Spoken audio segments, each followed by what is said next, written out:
How should New York employees handle pay disparity issues at work? Pay disparity, unequal pay that's prohibited, is not just based on sex anymore in New York.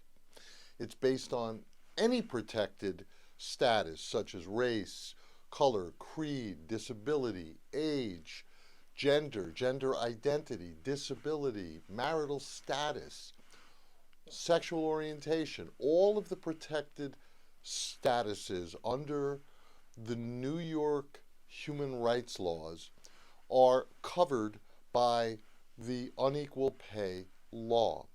So if you are performing substantially similar work than someone who's not in your protected category, and you're doing this work viewed as a composite of the skill, effort, and responsibility required and performed under similar working conditions, it is illegal.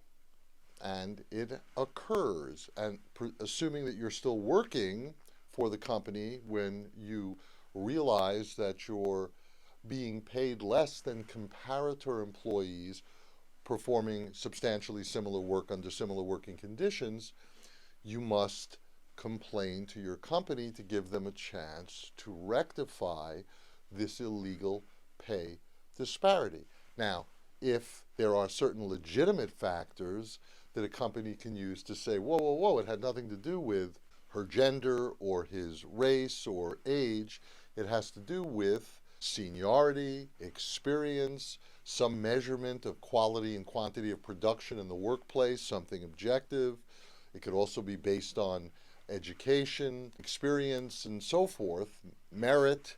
So if the company has a legitimate non-discriminatory reason, such as the person you're comparing yourself to has been here 20 years and you've been here too, for example, then it's going to be difficult to prove your point because they have a non-discriminatory reason to say that's why you're paid less.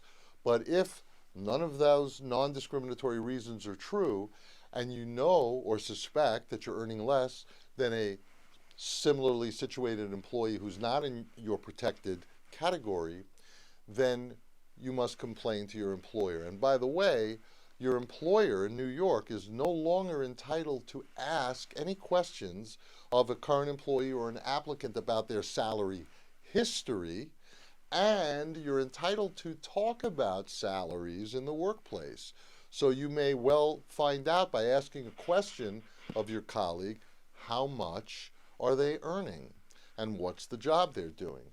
And if you realize, again, or suspect that due to your sex or pregnancy or, again, any protected reason, that you're earning less than you should be compared with others who are not female, of color, over 40, etc., put your concerns in writing to your company so that they can investigate this complaint as they must and then resolve it when they realize, hey, we have no excuse for this, we didn't realize, and now they raise your salary. That's the best way of dealing with this initially. And if your company doesn't respond or simply says, sorry, deal with it, before you run off and file complaints with the EEOC or the State Division of Human Rights or file in court, you should consult with an employee rights lawyer to determine the best course of action before you commit to it. And one of those law firms is our own. I'm Jack Tuckner. The firm is Tuckner, Sipser, Weinstock, and Sipser. We're based in New York, and we'll offer and provide a no-charge, fully confidential consultation to see how we may empower and assist you in getting the salary raise that you're entitled to and that you deserve. Take care.